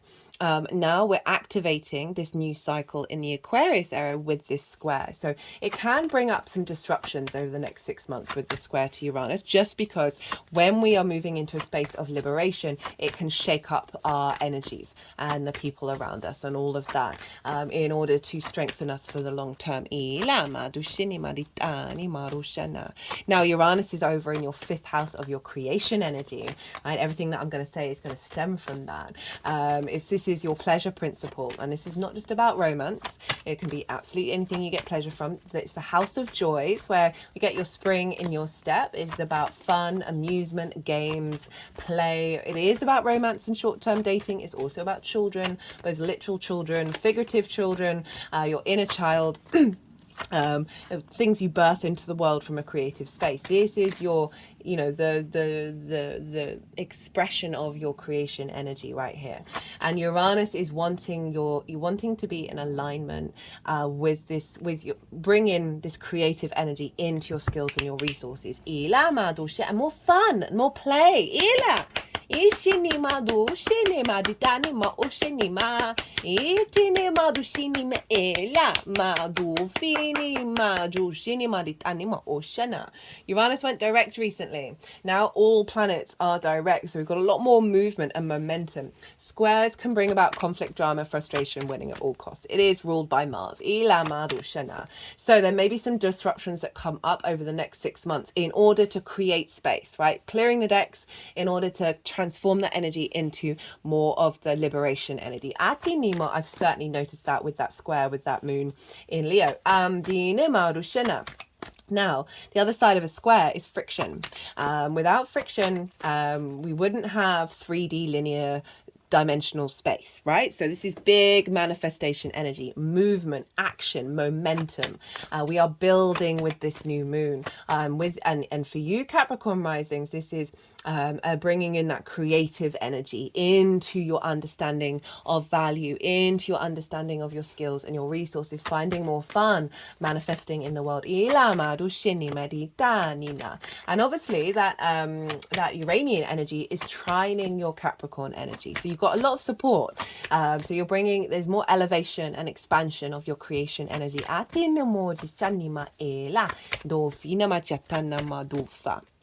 Now, the only other aspect I'm going to mention is not only is I was just wondering why no cards were coming out. What is it that they want to do? So,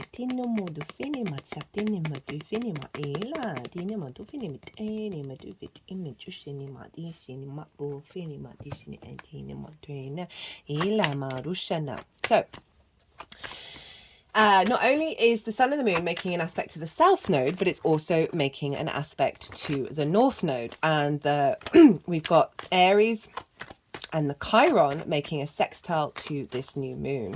And Aries for you is in your 4th house. And this is your roots and your foundations. This is your ancestors, both blood and soul lineage. This is your parental figures, the roof over your head, and the things that you do in private. So the North Node is moving through there. It's coming into a conjunction with Chiron on the 19th of February. I'm going to be listing in the description box some key dates that are in the lead up to this moon and following it. We've got a lot going on in the sign of Aquarius, as well as that conjunction with the North Node in Aries, that is going to be very powerful.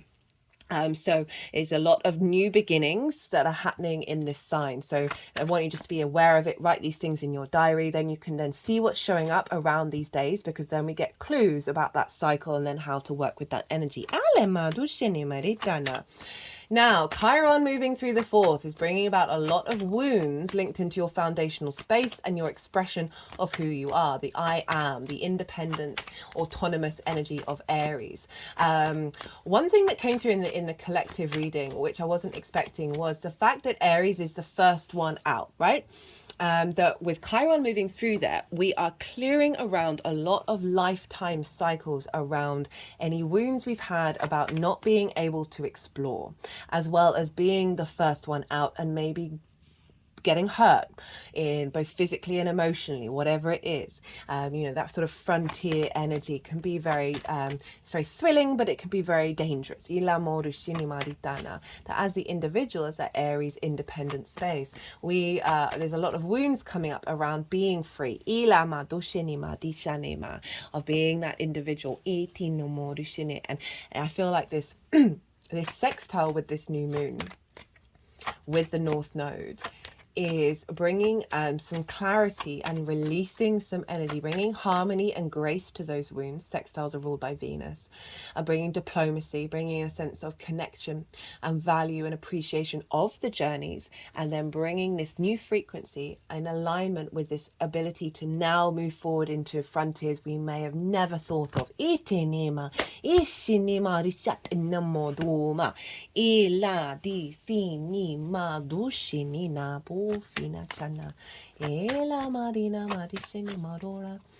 So big energy that is in alignment with this eclipse cycle. For those of you who haven't caught it already, I have done a Aries, Libra, North Node, South Node transit series. It's in its own playlist, easy to find, and this is going over that's shown up in the collective reading and the Aquarius reading, that this is about the 18 months eclipse cycle that we're having in these signs, and I break down the themes for all of the 12 signs. So you might want to go check that out, particularly if you've got big Capricorn energy, because it's squaring your Capricorn energy, and whatever's going on with Capricorn over the next 18 months, this is pulling us forward to the future, right? This is the peak of those eclipses. It's squaring them, which means we see a lot of action in the Capricorn Cancer axis of what is being let go of and refined Cancer, and what is being built and new beginnings in the Capricorn. Collectively. So we've got some trines and some squares. So yes, Uranus is trining your Capricorn energy, but the North and South Node are squaring it. So we've got a mixture of the aspects here for you, Capricorn, of trines and squares, and then the sextile as well, of finding inspiration through the journey, of being able to build with this new moon. So any limitations around parental issues that have blocked your sense of value, again, we're getting a new frequency coming in. Any limitations around ancestral energy that may have not felt that their skills are recognized. That is actually creating a money boundary or a manifestation boundary. This frequency is helping you sort of step above the fray, of bringing peace, bringing a sense of calm and perspective, and allowing a frequency to come through that is going to bring about liberation. I'm just going to pause for a second and drink some water. Okay, so those are the major aspects that are going on. There's other stuff as well, but as I said, that's in the collective reading. Now I'm going to talk about the rulership energy. Okay, so we always want to do aspects and then rulership. Now, whatever's going on with the ruler of a sign is impacting the sign that it rules. So Aquarius is traditionally ruled by Saturn, and that's what I work with. And Saturn is therefore, wherever Saturn is influencing Aquarius. It's also influencing your sign, Capricorn, because you're ruled by Saturn too.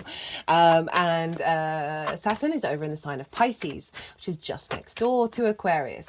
And Pisces is your third house. This is the house of the goddess. This is where we bring the meaning, the big questions and big ideas that we have in the ninth house into our day-to-day, into our environment. This is about your local community, the things you do on a regular basis, your movements through on the day-to-day, as well as how you communicate. And that's many lenses of communication. It is how you collect information and then share it. What lens is it coming through? And it's Pisces. It's a very magical, mystical energy to Pisces. It is the collective water sign. It is the collective emotional unconscious space. It is there's a mutability, there's a duality to it of being able to hold space for lots of different ideas. And so Saturn moving through there is giving a sense of responsibility and duty. It can bring up limitations, frustrations, and restrictions. I've done a lot of Saturn in Pisces series. Go check those out. The first one's still relevant if you've not caught it, especially the introductions. And the third one is the one that's live at the moment. That Saturn is about responsibility, cause and effect, due diligence, right? Commitment. It's about tapping into your integrity and therefore activating your legacy. Saturn can come along and stress test foundations and shake down those things that don't serve you in the long term. All of this is helping you tap into your legacy of your ability to express yourself, your ability, your reformation of your environmental frequency. If you want to work with Saturn, if you want to work on Saturn's side, walk your talk, basically. Walk your talk. Especially relevant in Pisces because Pisces rules the feet. So these themes of having more responsibility and authority around the way that you express yourself is then feeding into your second house of how you value yourself. There's a recalibration of your environmental space is bringing about a heightened connection to magic when it comes to this frequency coming in.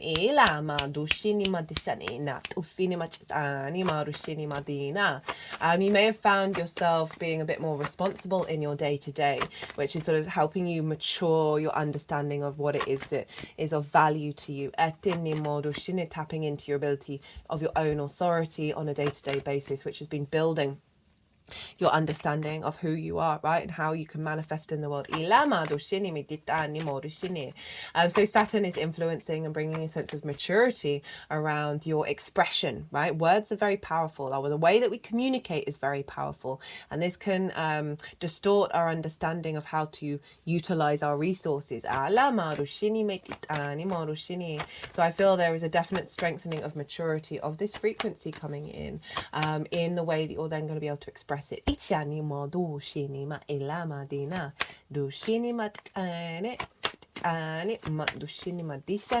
some of you, this may be getting an extra role or a new role in your day-to-day that is providing more income or providing more skills. You could be taking a course because the third house is linked into schools, but it's also linked into learning something new for the first time. Okay,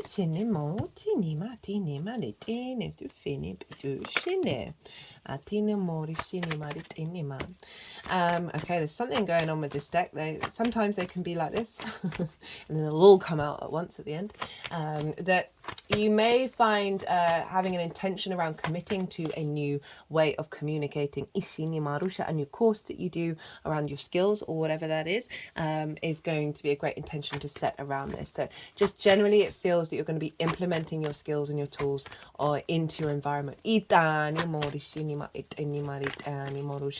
also being more receptive to the local community. Your skills and tools are going to be more in demand by your local community. A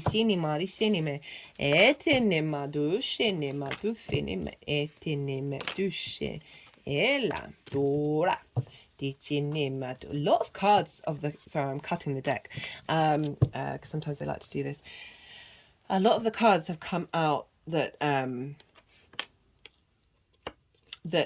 came out in the collective reading, which is really interesting.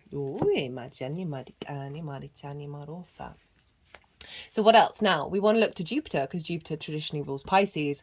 And where's Jupiter? Well, Jupiter's over in the sign of Taurus along with Uranus. So we've got this another boost of your creation energy, feeding into your local community, feeding into the meaning that you're finding in your environment. And the way that you are developing your expression of self through your skills and your resources. Jupiter's expanded here. It's gone direct. And so there's more ease in this area of your life. You're finding more confidence within yourself to tap into your creation energy, however that shows up. Remember the things that I listed with Uranus. of the house of joy. Ila ma do fini ma di shani ma di tane ma do fine. Ala ma do shini ma do fine. That is then feeding into how you are embodying yourself in your day to day, right? And I'm just getting more confidence and more spring in your step that's then helping you find more ease in tapping into your skills and your resources. Alama di shenima tu elama di tanima itinimo di shenima la itufinima tanima du shene. Now, Taurus is ruled by Venus. Where's Venus? Well, she's in your sign, Capricorn. So there's this embodiment of self. Venus through the first is feeling good about who you are, bringing a sense of connection and value back into your embodiment, and feeling, you know, Venus through the first can also mean a bit of a makeover, but just overall a re-establishment of value when it comes to self.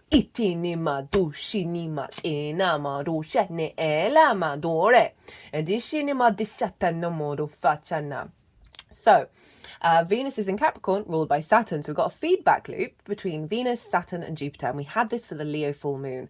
Now, that was a very air fire moon, and this is a very air bit of fire moon.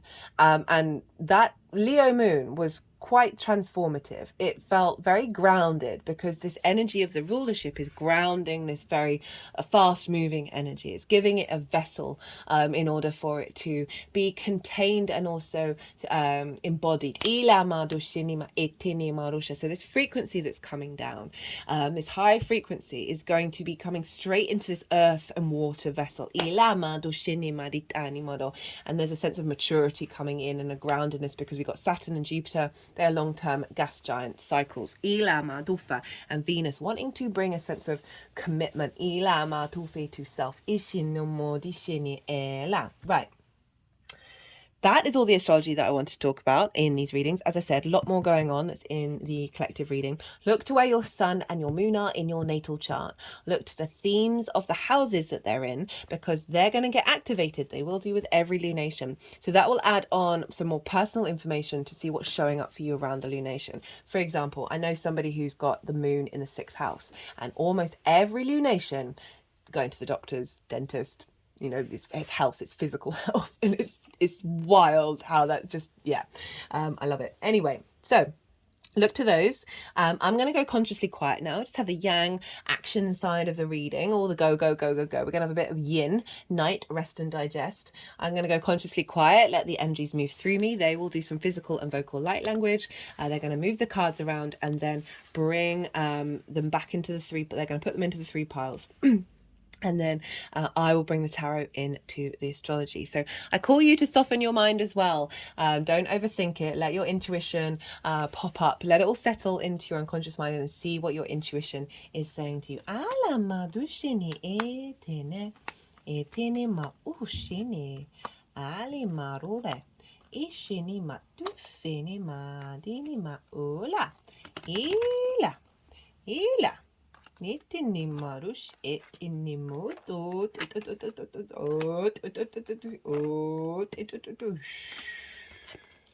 often find that noise comes up when they're clearing stuck energy.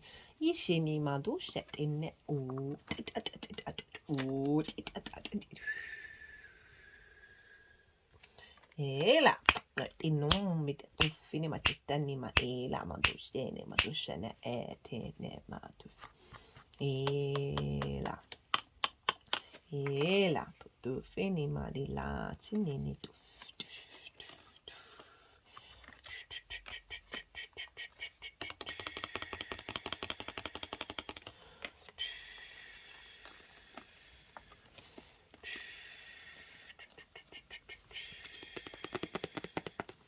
Ale matufana shatana matu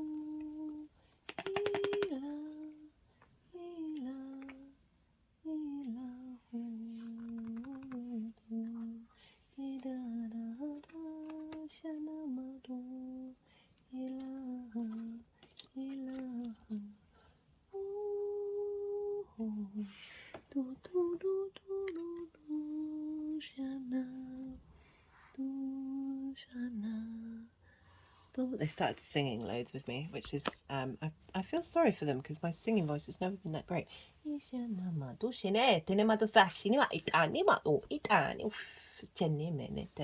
they're telling me to stop being so silly. Right, so this is the lead up to this new moon. I've been having some pain in my heart with this reading and in the gut. So this is linked into intuition in the heart space. So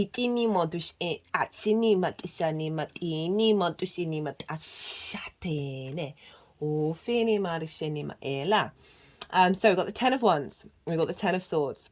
Both of these showed up in the collective readings. We've got the Six of Pentacles and the Chariot. So this is from the full moon in Aquarius in Leo season over the last 6 months of what you've been working through. And so often with this can be events showing up that are here to discombobulate in order for you to liberate, as well as perhaps not necessarily big events happening, but certainly allowing space to contemplate these things that are still within you. These are both very karmic cards. There is a sense, and you're not surprised, Pluto was working its way through your sign for the tail end of that year.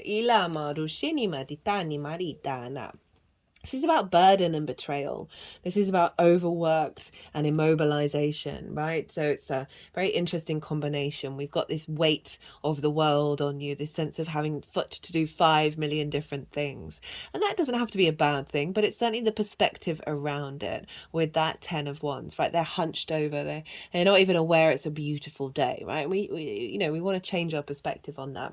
The 10 of Swords is incredibly karmic because it's all along the spine. Look, all the swords are along the spine, and the spine is where we hold a lot of karmic energy, a lot of trauma. The energies that I channel, one of their main things that they used to really like to do when I was just doing the physical light language is spine unwinding, lots of spine work. They weren't even really that bothered about me doing exercise. It was just about the spine, and that's because our Kundalini energy is coming up through there. So this has shown up a lot, that I'm not surprised with everything that's in part 1 of the collective reading of that dragon energy, the serpent energy, the cosmic serpent, Ilama Dusheni Maritana, and Imbolc being the rising of the earth's Kundalini energy. So things may have shown up, or you've just been contemplating this weight and this sense of, why is there this restriction? What is there's something about me or not about me, but something about my reality where I don't feel like I am able to move. You may be moving, you may be doing lots of different things, but there can be that element of being stuck. This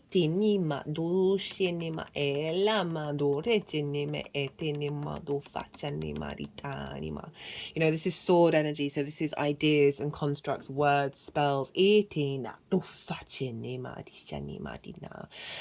maybe have been doing a lot of ancestral work, especially with Pluto in the first over the last 6 months.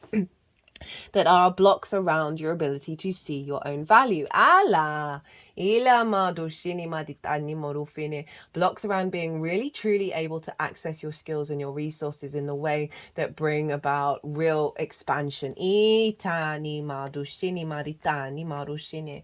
that you've been doing that and you've noticed these things come up while that's happening, that it may be a little bit 3 steps forward, 2 steps back kind of energy.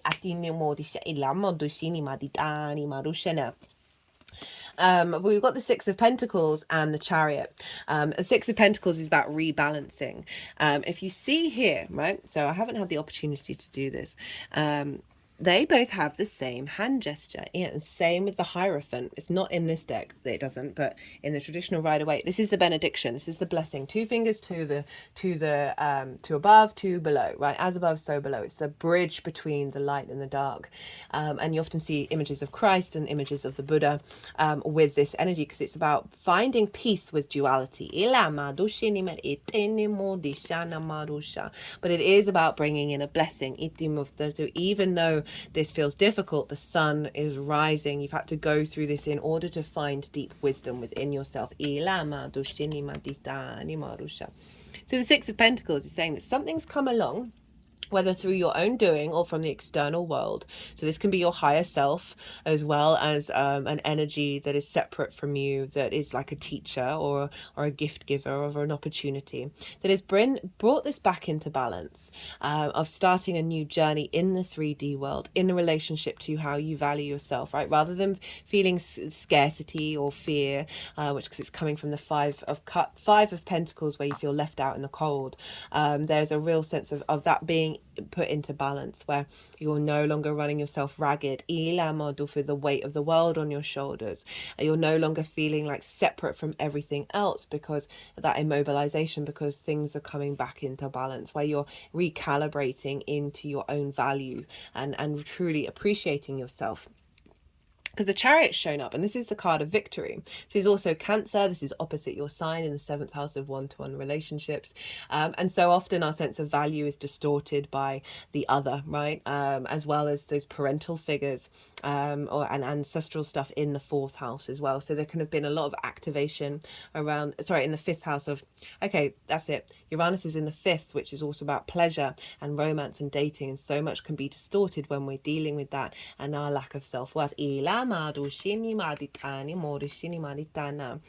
Just in general, though, this is the card of victory. This figure knows it has all the resources that it needs in order to move through the world without having to control it. So this is great for the 2nd house. That this energy is being brought in, right, in order to really facilitate.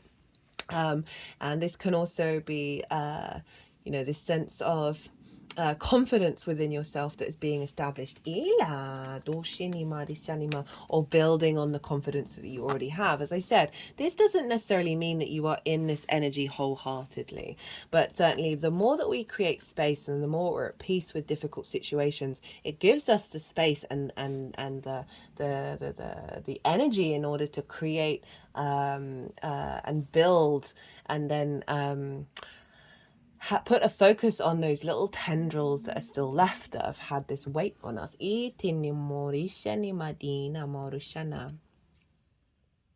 So I'm just thinking about a lot of the readings, Capricorn, where there was a lot of big successes coming in, a lot of validation, and that could have led to a certain amount of more duties and responsibilities, and perhaps not necessarily all of those things quite turned out in the way that you would like, or that allowed you more recognition came in that gave this energy of you being able to look at, well, why do I feel this 10 of Swords? Where is this coming from? Because this doesn't feel like me anymore. But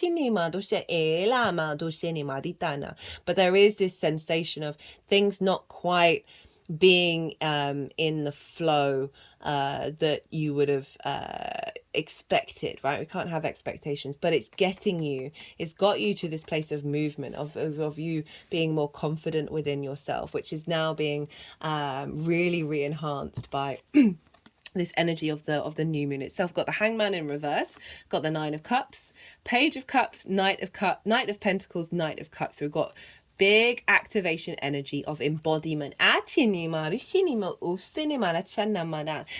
in reverse. This is having gone through this pause energy and trying to, getting a different perspective, which is what I'm feeling with this energy here, right? This is the only card with a halo, right? The sense of enlightenment. This is about intentionally putting yourself in a situation where it is helping you change your perspective, in order to bring in more co-creation with the universe. Because that in reverse, so this is a limbo phase, this is pause. In reverse, this is you've got that inspiration, right? This is what's the energy that's downloading into your vessel at the time of this new moon, and you're then able to put it into the world. So this is the higher frequency.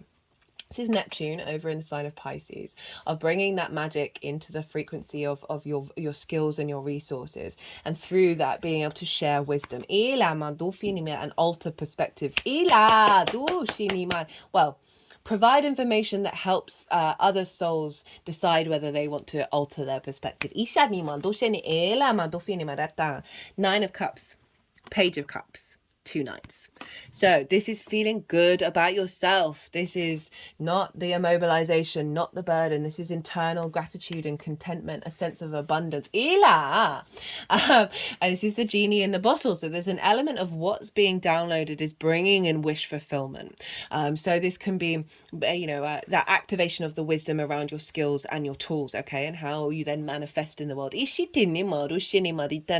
want to link it into income, of bringing in a level of income that is serving the work that you've been putting in. But overall, feeling good about how you value yourself. You've got that higher perspective showing up and this embodiment of it. Got the Page of Cups, being able to communicate magic. Saturn in Pisces. Ala madushi. This is a Pisces card. This figure is talking to a fish in a cup. Being able to share the alternative ideas. Ela madushi. Messages coming through. Being able to see clearly what is in alignment with your heart space, that is activating. Ela madufini madishanima ela madora. Etini marushinimi etini marushinim. That is activating a deeper understanding of your skills, of your tools, of your value, and it's bringing in this playful energy. So it's not the heaviness, it's not the betrayal, it's this lightness of the Page of Cups, of this youthful energy, of this excitement of this new frequency that's liberating. And then we've got embodiment. Knights embody their element and their suit. So we've got the Knight of Pentacles. This is about courage and wisdom to keep going forward, dedication and commitment to you. To your skills. To the manifestation process. This is acknowledging that things take time and that's okay. Also, taking action about bringing in more coin. And the visibility with the third house. Of being more valued in your local community. And then you've got the refinement of how you're seen in the world. That fifth house of creation energy, of play and joy. Page of Cups is, one of the happiest pages of like really being able to connect to that creation energy. We've got the Knight of Cups as well. This is the romantic. This is moving through life with, what's that film? Is it Daredevil? I think it's Daredevil, with the Ryan Reynolds action movie. The latest one, I think it was, there was a character in it called Lucky, and she moved through every fight scene. She wasn't planning anything, she wasn't thinking anything, she just moved with this space of this feeling, embodied luck, right? This feeling of love. We feel very blessed and highly favored when we're all head over heels in love, right? Well, it depends on what, anyway, but there's this, so I always think of that character when I see the Knight of Cups, because there's an element of moving through the world with rose-colored tinted spectacles, which, the embodiment of luck is very much of that energy of things going your way. Or seeing every situation that's going your way. Finding emotional contentment with those things. Tapping into your intuition. Moons activate intuition. We're getting a deeper intuition of your skills and tools and how to implement it. You moving through the world with joy in your heart. Love this for the second house of embodiment of those skills and tools and manifesting in the world. How this energy is manifesting moving forwards. We have the Four of Pentacles, the Queen of Pentacles, and the Star. Great cards for the second house. Great cards. These are all kind of really good for 2nd, 6th, 10th, of how you embody your work. That Vesta energy over in Gemini. Of, especially with these nights of getting a download around skills and tools, and then the embodiment of it. That's taking you towards your life purpose. Now, the Four of Pentacles. I love the Four of Pentacles. Gets a bad rep, but I see it as internal power protected and then therefore externalized in the outside world. There are peace symbols in this deck underneath the feet, heart and crown chakra. This represents containment of your energy field, right, of the skills that you have within you, your sense of true value of self. And there's sovereign nature here. This figure is wearing a crown, and then this is earth energy, so it's going out into the world of you being very confident with who you are, of having brought some resources towards you, and now you're a multitude, you're multiplying with it. Got the Queen of Pentacles, again, earth energy, right? Big earth energy showing up. The queens cultivate, they nurture, they nourish. They're really good at giving advice, so that could be a skill that's getting activated or enhanced. But this is abundance. It's a very fertile energy. That what's coming through is your ability to cultivate the strength of yourself through into a space of abundance. The star. This is Aquarius energy. This is the Aquarian card. This is about knowing your own value. She is unclothed. She is rid of masks. She is authentically herself. It is about hoping and dreaming and being able to, with all of this activation that's coming in, of being able to hope and dream in a way that you may have never comprehended before. Activating your galactic energy on this earthly plane. For some of you, this can be about frequencies, healing frequencies, in the way that you understand yourself, and how you share that.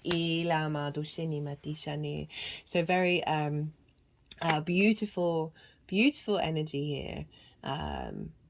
I'm really liking the nourishment that's coming through, having gone through maybe a bit of a rocky time, or at least cleared out a lot of energy around that. That's creating this very grounded, watery nourishment. Because as I said, like, there's the feedback loop that's governing this very air driven moon is earth and water, and it's holding it and giving it a container. Right, let's get some qualifiers for you, my lovely Capricorns. Energy flow.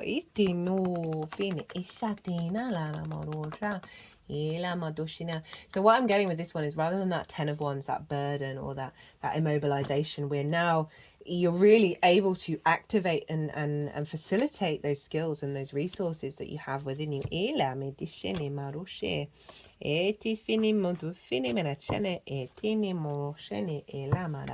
That is you, like, you're still potentially going to have loads of stuff you need to do, but it's how your energy responds to it, and this is bringing in more flow rather than draining, rather than stagnant energy that's being completed.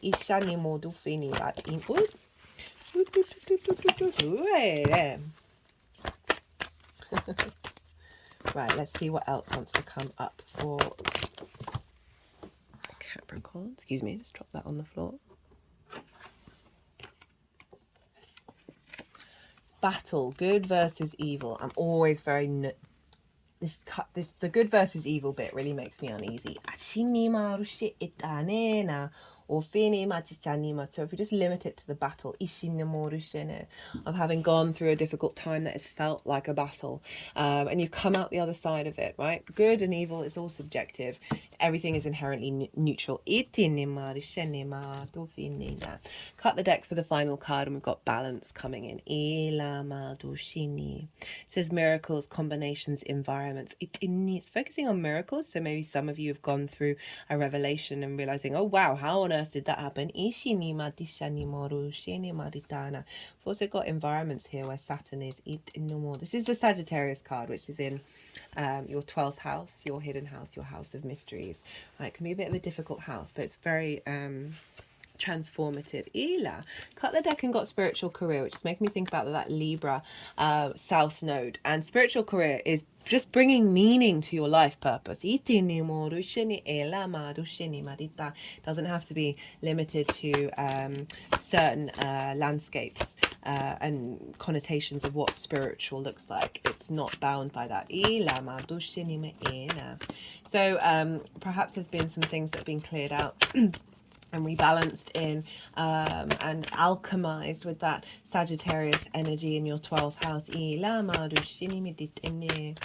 That is but just in general, it's about, it feels like what you've gone through, you've been elevating and alchemizing different parts of yourself and now creating a whole with it. And that takes time. That takes time to master that. And even when we think we've mastered something, there's the whole joy of it is to then build and build and build and try and change and expand and all of those things, right? Rather than being fixed and saying, oh, well, I know everything and I am everything in this certain framework. And then like, well, something's going to come as a curveball and knock you off your seat. Okay,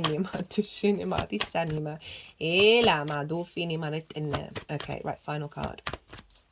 Final card. We've got two.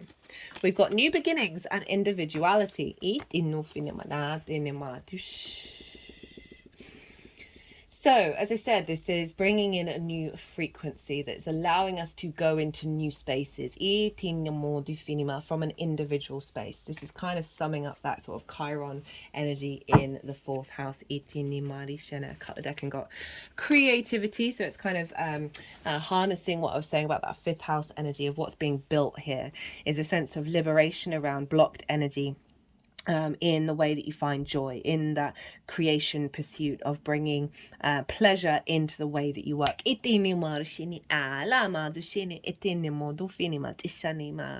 Where it feels that your resources and your skills and the way that you manifest is going to be celebrated. For the fact that it is individual to you. Okay, Capricorn, I'm going to leave it at that. I hope you enjoyed this reading. If you did, don't forget to hit that like button. If you want a personal reading, my email address is in the description box. Send me an email and let me know what's going on, what kind of thing you're looking for. I've got lots of different things that I can apply and bring together, and I really like to tailor to the client. At some point I'm going to get around to doing a website, but yeah, send me a line and I'll get back to you. And yeah, be good to yourself, Capricorn. Be good to those around you, and most importantly, be well until we meet again.